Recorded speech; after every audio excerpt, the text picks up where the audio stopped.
পথে পথে কাঁদছি আমি। আজকে তুমি আমাকে পথের পাগলিনী করেছো, কাঙালিনী করেছো, সন্তানহারা অভাগিনী আমি শুধু তোমার কারণে। তুমি করেছো সন্তানহারা। তুমি না চাইলে কোনোদিন এই যুদ্ধ হতো না।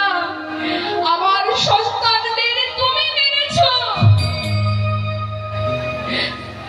তাই আজ আমি সুবল কন্যা, আজ আমি তোমায় অভিশাপ করছি।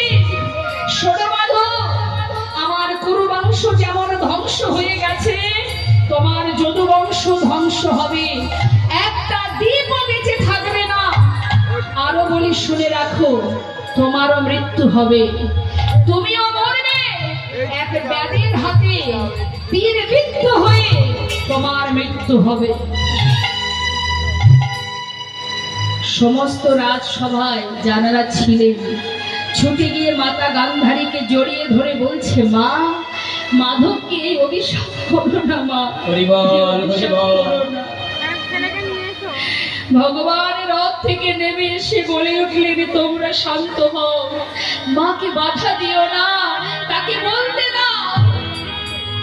দেখো সবাই শোনো, কুরুক্ষেত্রের যুদ্ধে জয়ের আনন্দ যেমন আমি পেয়েছি, তেমন যারা পরাজিত হয়েছে সেই পরাজয়ের কষ্ট আমি পেয়েছি। জয় বল হরি বল, হরি বল।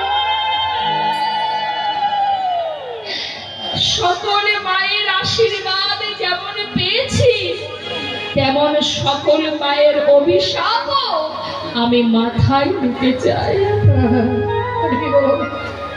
কেউ তাকে বাধা দেবে না, বলতে না।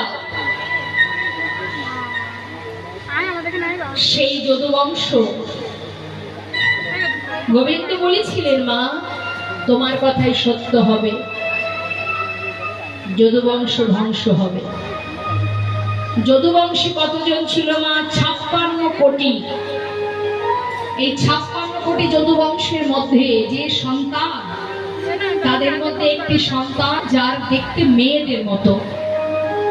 দেখুন, অভিশাপ কখনো ব্যর্থ হয় না, জেনে রাখবেন। তবে যদি সে যদি সচ্চা হয়, পবিত্র হয়, নিষ্ঠা হয়, ভক্তি মার্গের হয়।